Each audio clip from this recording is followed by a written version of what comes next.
Hello and welcome. You're watching Head to Head. I'm Carrie Oderman with UATV. 29 leaders from North American and European governments, including U.S. President Trump, have gathered in London to celebrate the 70th anniversary of the NATO alliance. The leaders will discuss strategic, economic, and security issues. The situation in Ukraine and the implementation of the Minsk agreements will be among the key issues of the summit. To talk more about the summit, we welcome to our studio today Maksym Kyiak, Doctor of Philosophy, Deputy Head of the Institute for Central Europe. Thank you very much for joining us today. Thanks for inviting me. NATO is a very important topic to Ukraine. Obviously, they can't actively partake in the meeting, but they're on the sidelines. Foreign Minister Prystaiko is there. What do you think he'll be saying? Well, actually, as far as you know, he was forced to attend this conference because it's not. Actually, he's, like you said, he's attending this side conference, which is called NATO Engages, if I'm not mistaken. So, and there is like an official event where all the NATO member countries' leaders are gathering together. So, yes, Prystaiko decided to go to London just a few days ago, despite the fact that, unfortunately, MFA of Ukraine has very lack of financing, let's say. But still, he did.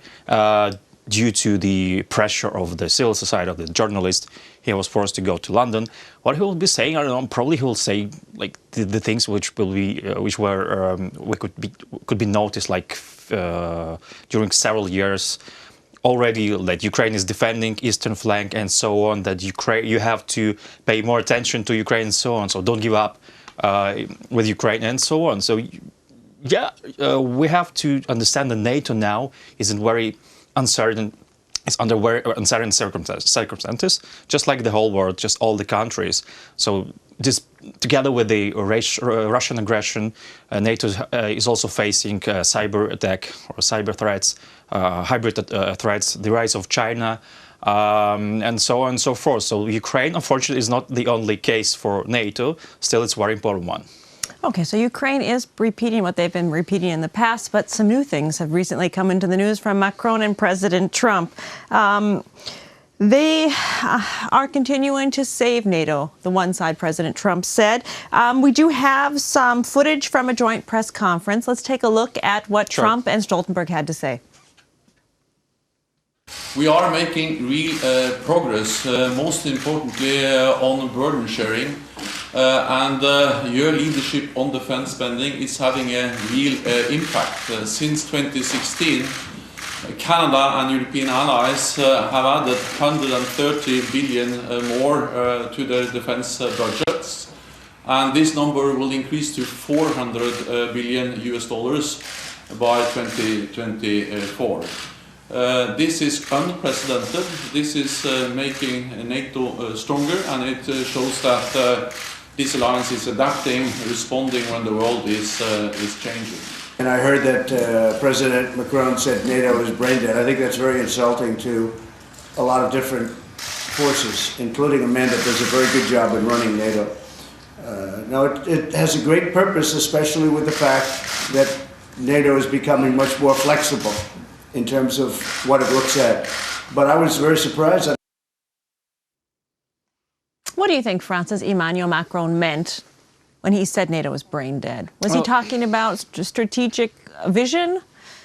Well, I haven't read his interview, but I have read the analysis of his interview, and actually that was only one of the messages among all the other messages that were mentioned by Macron in his interview. But I think he was trying to say that NATO still is a very successful alliance, but NATO is far from being a perfect one. So NATO has, for sure, NATO has failures, NATO has mistakes, but this is the only, to my opinion, this is the only alliance which has like all the capabilities to be a global player in the world. I think that well, we have to understand that not just Macron was the only leader who was blaming NATO and blaming other countries. For instance, Erdogan from Turkey, he also said that probably Macron has to check whether he is sick in terms of mental health or not, and so on and so forth. But I think that in London, this meeting of the NATO member leaders will show whether the NATO is solid one, a united alliance or not.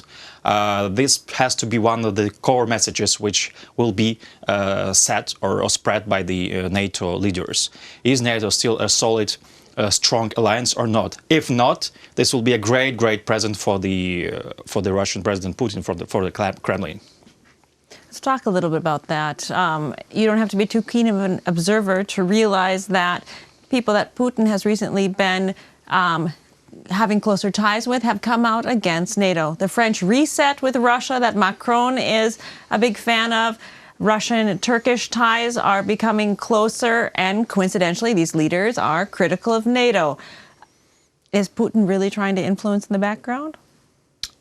We have to understand that, as I said, NATO has several challenges. By the way, before it had like one or two challenges, like Soviet Union or Afghanistan. Now it has several challenges together with Russian aggression. But now we have to understand that NATO is still capable to face these challenges and to find a solution for all the countries, for all the NATO member countries, what to do in this kind of situation. Because, like I said, we have China, which is rising. China is also using like disinformation tools, all the other tools, and so on. Russia is becoming very close to China. China has some kind of tensions with India. We also have Africa. We have other countries. We have Arctic, by the way. We have other regions. We have Middle East. We have Syria. We have Turkey, by the way, mentioning Syria. So, like I said, we live in a very uncertain world with a very uncertain future. Let's jump to Turkey, because NATO Article 5 says if someone is attacked that belongs to the NATO alliance, the other treaty members will come and save them. But if there's a country like Turkey that's having border problems and maybe being a little bit rougher with their Syrian neighbors than they have to, if there would be an attack, would the other NATO treaty members be obligated? Well, that's the tricky question, because the Article 5 was involved only once after 9/11 in 2001. So it's a tricky question whether anyone will attack a NATO member country. Will there be, if this attack on one country will mean attack on all the countries? So it means that the NATO has to be involved and to involve all the conventional forces or other forces, by the way. And there is another question. I mean, after Crimea and even before Crimea, after Georgia, there were talks. What does it mean, an attack on country? Because there are also, like I said, there are cyber threats. There are some other hybrid threats, political threats, energy, by the way, diplomatic tools, and so on. So NATO has to understand and to reinvent what does it mean, attack on one country, and what does it mean consequently an attack on NATO in general. Do you think that in London they'll be speaking with the Turkish President Erdogan, telling him to cool his jets a little bit? Will they be giving him any advice on sovereign issues? I don't think it's a mission possible, actually, knowing some kind of features of character of Erdogan. But I think we are facing an era where every country has its own interests, and I'm calling it national egoism. So every country is egoistic. And if we just take Ukraine into consideration, I always say that, yes, we have to be more focused on NATO and on European Union, but first of all, we have to become stronger from within, so to make our country strong and to make our society more resilient. That's the biggest point, the most important point. And then we can turn our eyes to NATO and other important organizations. If NATO Article 5 gets tested and the other treaty members don't end up coming in, is NATO over?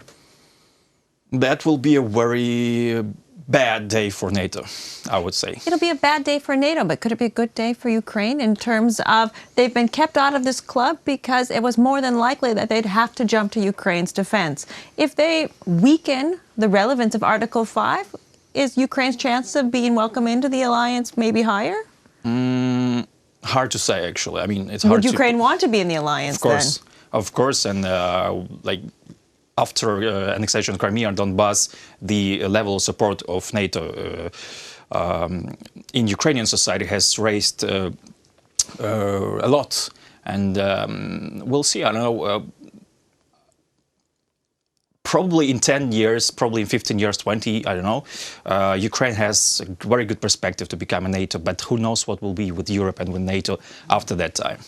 Who knows what will happen, indeed. Thank you very much Absolutely. for your time today. We'd Thanks love to have you back. Thanks.